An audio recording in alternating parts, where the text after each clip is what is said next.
کرنا چاہیے۔ اب تیسرا سوال ہے جو بڑا اہم سوال ہے، اور آپ نے ایک اہم سوال کیا ہے، اور یہ عام طور پر یہ لوگ اس میں دین اور شریعت کا فرق معلوم کرنا چاہ رہی ہیں آپ، اور دین اور شریعت کا فرق جو ہے عام طور پر لوگ بتاتے نہیں، نہ واضح کرنے کی کوشش کرتے ہیں۔ تو تیسرا سوال یہ بڑا اہم ہے۔ کیا سوال ہے؟ کہتے ہیں کہ دین اور شریعت کے درمیان فرق واضح کر دیجیے۔ نہیں، آپ کلاس میں اکثر کہا کرتے تھے کہ دین کے معاملے میں فولاد سے زیادہ سخت اور شریعت کے معاملے میں موم سے زیادہ نرم رہنا چاہیے۔ آپ کے اس قول کی تشریح کو اور دوسری طالبات کو ذہن نشین کرانا چاہ رہی ہوں، آپ اپنی سہولت کے حساب سے جواب دے دیجیے گا۔ تو دیکھیے، دین اور شریعت کا پہلے فرق سمجھ لیجیے، پھر اس کے بعد دین اور شریعت کے معاملے میں ہمیں کیا ہونا چاہیے۔ تو دیکھیے، دین کے معنی قرآن اور حدیث میں دین مختلف معنی میں استعمال ہوا ہے۔ دین کے معنی مذہب اور طریقے کے بھی آتے ہیں، جیسے ان الدین عند اللہ الاسلام، اور قرآن میں من یبتغ غیر الاسلام دینا فلن یقبل منہ، تو وہاں پر کس معنی میں کیا معنی ہے؟ طریقہ زندگی، مذہب اس معنی میں ہے، اور دین حق اسی کہتے ہیں طریقہ زندگی، ابھی میں اس کی وضاحت کروں گا۔ اور دوسرے دین کے معنی جزا اور سزا کے بھی ہیں، یعنی جزا اور سزا کے اس لیے پڑھتے ہیں ہم سورہ فاتحہ، جو بار بار ہر نماز کے لیے ہر رکعت میں پڑھتے ہیں کہ مالک یوم الدین، یعنی جزا اور سزا کے دن کا مالک ہے وہ، یعنی کل قیامت کے دن جزا اور سزا دینے کا حق صرف اور صرف اسی کو ہوگا۔ تو جزا اور سزا کے معنی میں بھی ہوتا ہے دین، اور دین کے معنی قانون اور شریعت کے بھی ہوتے ہیں۔ دین کے معنی قانون اور شریعت کے معنی میں بھی استعمال ہوتا ہے، اور دین اطاعت و فرما برداری کے اور تابع داری کے معنی میں بھی ہوتا ہے، بندگی کے معنی میں بھی ہوتا ہے، اور غلامی اور بندگی کے معنی میں بھی استعمال ہوتا ہے یہ لفظ۔ تو اب دین کے لغوی معنی آپ کو قرآن و حدیث میں جو یہ لفظ استعمال ہوا ہے میں نے آپ کو بتا دیا، لیکن دین، اس کو ہم دین کہتے ہیں کہ بھئی دین حق ہے، اسلام دین حق ہے۔ تو دین کے معنی کیا ہیں؟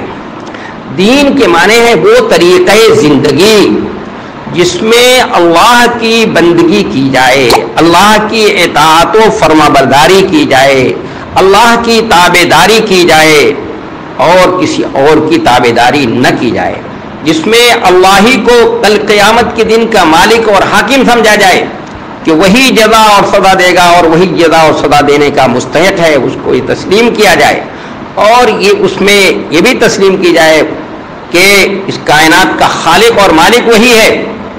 وہ طریقہ زندگی جس میں اللہ کو اس کائنات کا خالق اور مالک، تنہا خالق اور مالک سمجھا جائے، اور قادر مطلق سمجھا جائے، اور یہ سمجھا جائے کہ اس کائنات کے اندر نفع اور نقصان پہنچانے کی صلاحیت اگر کسی کے اندر ہے، کوئی کسی کو نفع اور نقصان پہنچا سکتا ہے، تو وہ اللہ کی ذات ہے۔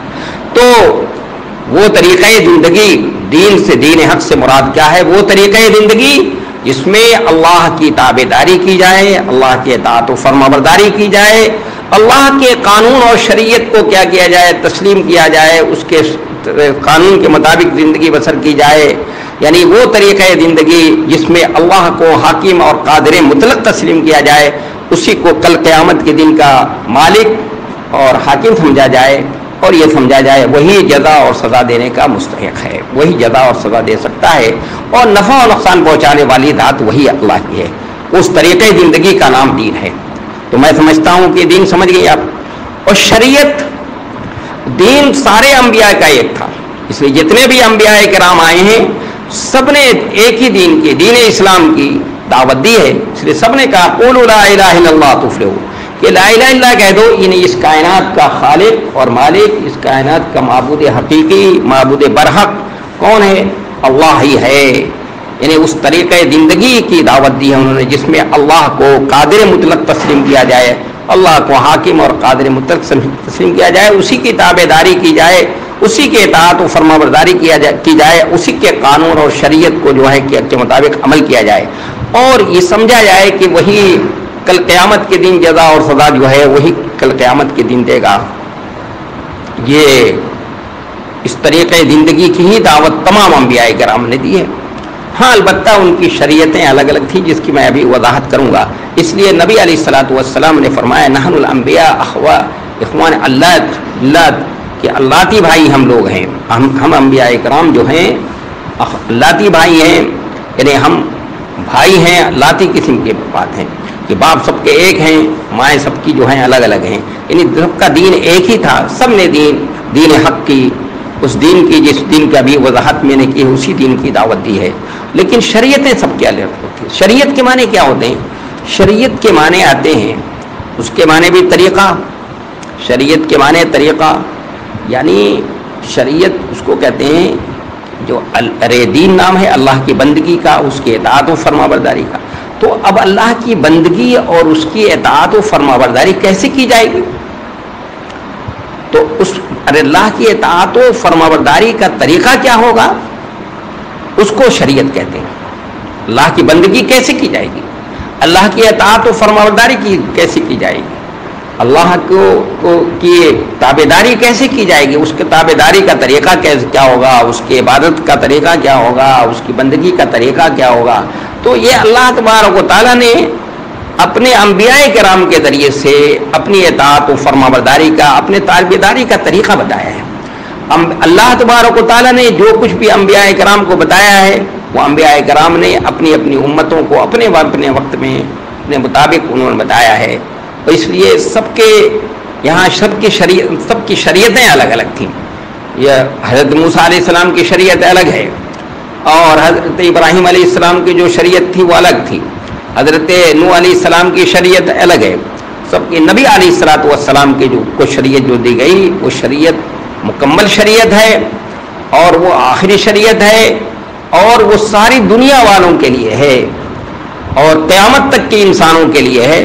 اس لیے اس شریعت کے اندر جو ہے اللہ نے نرمی بھی رکھی ہے، لچک بھی رکھی ہے، اور اس میں اعتدال بھی، توازن بھی ہے۔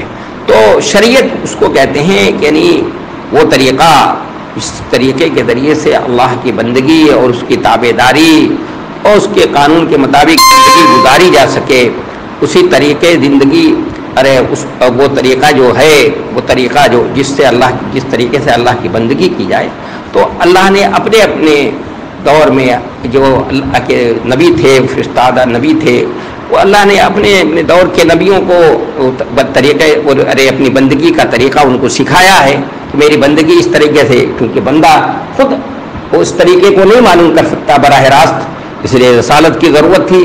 تو رسالت کی ضرورت کو جیسے سورہ فاتحہ میں بھی میں نے سورہ فاتحہ کا درس دیتے ہوئے بتایا تھا، تو اللہ تبارک و تعالیٰ نے نبی کو بتایا، اپنے زمانے کے نبی کو بتایا، انہوں نے اللہ کی بندگی کا طریقہ جو سکھایا ہے۔ مثلا ہمارے نبی صلی اللہ علیہ وسلم نے اللہ کی عبادت کا، نماز کا طریقہ ہم کو بتایا، نماز سے پہلے جو وضو کا طریقہ ہے، اور جو روزہ رکھنے کا، روزہ کس طرح رکھا جائے گا، زکوٰۃ کے ادائیگی کا معاملہ ہے، اور حج کا طریقہ ہے۔ آپ نے فرمایا خذوا عنی مناسککم، کہ حج کے طریقے مجھ سے معلوم کرو۔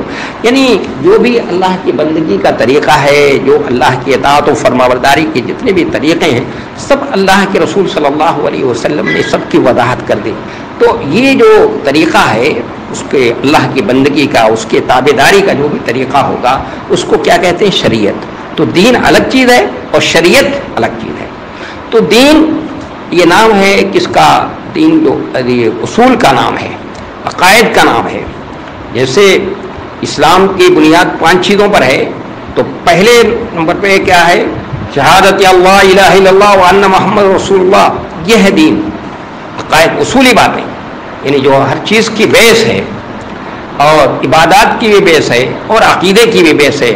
اللہ کی وحدانیت، خالق کا کائنات کو، اس کائنات کا اللہ کو اس کائنات کا خالق اور مالک تسلیم کرنا، یہ اصولی چیزیں، بنیادی باتیں ہیں جس ان کی حیثیت اصول اور ثوابت کی ہے، وہ اپنی جگہ پر قائم رہتے ہیں۔ اس میں کوئی سی ترمیم کی، کسی اضافے کی، کسی کمی اور زیادتی کی کوئی گنجائش نہیں ہے۔ یعنی اصولی چیزیں، یہ اصول ہیں، یہ ہے دین۔ تو اس معاملے میں کیا ہے؟ ہمیں بہت سخت ہونا ہے دین کے معاملے میں، بہت سخت۔ مثلا دین کا اصول ہے کہ اللہ تبارک و تعالیٰ اس کائنات کا خالق اور مالک ہے تنہا، اس کا کوئی شریک نہیں ہے۔ اس معاملے میں ہم کسی کے ساتھ کوئی مصالحت نہیں کریں گے، کسی طرح کے ہم کسی کے ساتھ کسی طرح کی کوئی مصالحت نہیں۔ نبی علیہ السلام سے مصالحت اس طرح کی بات کہی گئی کہ آپ کچھ تو تھوڑا سا جو ہے کمپرومائز کرنے کی کوشش کریں، کچھ تھوڑا سا آپ کچھ تھوڑا ہلکے ہو جائیں، تھوڑا آپ کچھ ہٹ جائیں، پیچھے ہٹیں، ہم بھی کچھ آگے بڑھتے ہیں، اس طرح سے کمپرومائز کر لیجئے. لیکن آپ صلی اللہ علیہ وسلم نے فرمایا نہیں، یہ نہیں ہو سکتا. لکم دینکم ولی دین، تمہارے لیے تمہارا دین ہوگا ہمارے لیے. قل یا ایھا الکافرون لا اعبد ما تعبدون ولا انتم عابدون ما اعبد، تمہارے لیے تمہارا دین ہے بھائی. اس دین کے معاملے میں کوئی کمپرومائز نہیں ہوگا، کوئی مصالحت نہیں ہوگی. معاملہ اس میں کہ اللہ کے ساتھ کسی کو شریک ٹھہرایا جائے، اللہ کے مثلا قانون کے علاوہ کسی اور کے قانون کو بھی مان لیا جائے، تھوڑا اس کو بھی مان لیا جائے، یا اللہ کی عبادت بھی کی جائے، اس کے ساتھ کسی اور کی بھی عبادت کر لی جائے. بھائی ارے اللہ کی عبادت تو جیسے ہو رہی ہے، چلو قبروں پر بھی جا کر کے سجدہ کر لیا جائے. نہیں، دین کا معاملہ ہے، اس میں کیا ہے، آپ صلی اللہ علیہ وسلم بھی فولاد سے زیادہ سخت تھے، لوہے سے زیادہ سخت تھے. آپ نے کسی طرح کی کوئی مصالحت نہیں کی، اور کسی نبی نے بھی اپنے وقت کے کسی نبی نے بھی اپنی قوم کے لوگوں سے کسی طرح کے اس میں دین کے معاملے میں کوئی مصالحت نہیں کی ہے. اس کے لیے ان کو پھانسی کا تختہ چوم لیا، انہوں نے پھانسی کے تختے پہ لٹک گئے، آرے سے چیر دیا گیا ان کو، اور ان کے پھانسی کے تختے پر اپنے عقیدے کے مطابق انہوں نے لٹکا دیا. لیکن دین کے معاملے میں وہ کسی طرح کے کمپرومائز کرنے کے لیے کسی طرح کے تھوڑا اس میں کہ تھوڑا ہم تھوڑا پیچھے ہٹ جاتے ہیں اور تم آگے بڑھ جاؤ، نہیں، اس معاملے میں.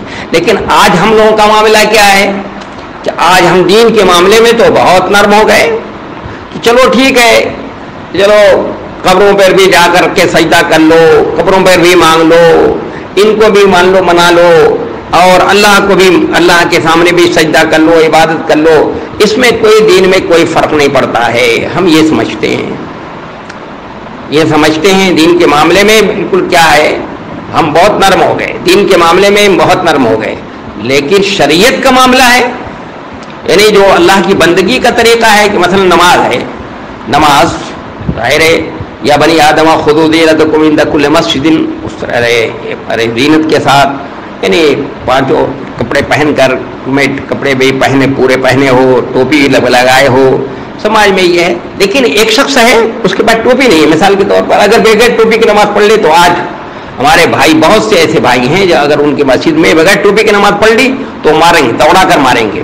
شریعت کے معاملے میں اتنے سخت ہیں، اور وہی قبروں پر جا کر کیا کر رہے ہیں، سجدہ کر رہے ہیں، قبروں کے پاس جا کر کے مانگ رہے ہیں. دین کے معاملے میں تو نرم ہو گئے، اور شریعت کے معاملے میں کیا ہو گئے، بہت سخت ہو گئے. ٹوپی نہیں ہے سر پہ، اگر کسی ارے کرتا یا پاجامہ یا قمیص تھوڑا مثلا اس کے ارے بازو کھلا ہوا ہے، یا اس کا یہ کہنی تک کوئی چھپا نہ رکھی ہے، یا اس طرح کھلی ہوئی ہے، تو اس معاملے میں اتنی سختی. تو شریعت کے معاملے میں کیا ہو گئے، سخت ہو گئے. جبکہ شریعت کے معاملے میں نرم ہونا چاہیے تھا، اور دین کے معاملے میں سخت ہونا چاہیے تھا، فولاد سے بھی زیادہ. تو الٹا ہو گیا ہے آج، دین کے معاملے میں تو بہت نرم ہو گئے، شریعت کے معاملے میں بہت سخت ہو گئے. ایسا نہیں ہونا چاہیے، شریعت کے معاملے میں نرم ہونا چاہیے. نبی صلی اللہ علیہ وسلم شریعت کے معاملے میں بہت نرم تھے. دیکھیے ایک ہی حج کیا ہے آپ نے، پہلا اور آخری حج ہے، اس میں آپ صلی اللہ علیہ وسلم سے معلوم کیا گیا کہ اے اللہ کے رسول ہم نے ایسا کیا ہے، تو آپ نے فرمایا جاؤ تم نے صحیح کیا، جاؤ کرو. تو کسی نے پوچھا کہ ایسے کیا ہے، آپ نے فرمایا جاؤ کرو، کوئی حرج کی بات نہیں ہے. جس نے جیسے پوچھا ہے اس طرح سے آپ نے کہہ دیا، کوئی حرج کی بات نہیں، جاؤ. یہ نرمی ہے. اسی لیے نبی علیہ الصلوۃ والسلام نے اپنے نمائندے کو جب دین سکھانے کے لیے، شریعت لوگوں کو طریقہ زندگی، بات کرنے کا طریقہ، بندگی کا طریقہ سکھانے کے لیے بھیجا ہے نمائندہ بنا کر، تو آپ نے فرمایا یسرا ولا تعسرا، بشرا ولا تنفرا. یسرا ولا تعسرا کا مطلب یہی ہے کہ نرمی ہی کرنا، سختی مت کرنا، استمرار ہے کہ معنی. بس یسرا ولا تعسرا جب نفی کی گئی تو اسرا کے ذریعے سے، تو یسر کے اندر اصرار کا معنی، استمرار کا معنی، اور استمرار کا معنی پیدا کرنے کے لیے اس کی دوبارہ نفی کی گئی ہے. عربی زبان میں یسرا کا مطلب مسلسل نرمی کرنے کا معنی نہیں ہو سکتا، لیکن جب کہہ دیا دوبارہ ولا تعسرا کا مطلب ہے یعنی نرمی ہونی چاہیے، سختی کسی طرح سے نہ ہو. نبی علیہ الصلوۃ والسلام نے اپنے نمائندوں کو یہی سکھایا، جا کر کے دین کے معاملے میں تھوڑا سخت رہنا، دین کے معاملے میں فولاد سے سخت رہنا. تو صحابہ کرام دین کے معاملے میں بہت سخت تھے، اس کے لیے جان کی بازی لگا دی. مروان ابن حکم اپنے دور اقتدار میں کیا ہو گیا، نبی صلی اللہ علیہ وسلم کی سنت کے خلاف، دین کی تعلیمات کے خلاف کرنے کے لیے عید کے دن ممبر پہ پہلے چڑھ گیا کہ خطبہ پہلے ہوگا، 2 غانے کی نماز بعد میں پڑھوں گا. تو ایک صحابی آگے بڑھے, انہوں نے کہا اتر جاؤ نیچے, رسول اللہ صلی اللہ علیہ وسلم کی سنت کے خلاف یہ کام ہے, کبھی ایسا نہیں ہو سکتا. اس نے کہا نہیں, اب یہ معمول نہیں رہا, ہمارا اقتدار ہے, جیسے ہم چاہیں کریں گے. انہوں نے کہا نہیں اٹھو گے, اترو گے, طاقت سے اتاریں گے. دیکھیں دین کے معاملے میں کیسے, لیکن شریعت کے معاملے میں صحابہ کرام کو دیکھیں گے آپ کہ شریعت کے معاملے میں وہ کیا تھے, نرم تھے, کیونکہ نبی صلی اللہ علیہ وسلم نے ان کو یہ تعلیم یہی دی تھی. اور شریعت کے اندر, ہماری شریعت میں کیا ہے, یہ لچک ہے, اعتدال ہے. اس شریعت کی یہ دو خصوصیتیں ہیں, اگر یہ خصوصیت نہ ہو تو یہ عالمی شریعت ہو بھی نہیں سکتی اور قیامت تک کے لیے نہیں ہو سکتی. اس لیے ان دو خصوصیتوں کو سامنے رکھنا چاہیے. میں سمجھتا ہوں کہ دین اور شریعت کا فرق اب آپ کو سمجھ میں آ گیا ہوگا. کسی موقع پر آپ پوچھیں گے کہ فقہ کیا چیز ہے, دین اور شریعت تو یہ چیز ہے, فقہ کیا ہے, جو اجتہادی مسائل ہے وہ کیا ہے, یہ فقہی مکاتب جو پائے جاتے ہیں یہ کہاں سے وجود میں آئے, یہ پوچھیں گے آپ کسی موقع پر, تو انشاءاللہ اس کو بھی سمجھا دوں گا. اب چوتھا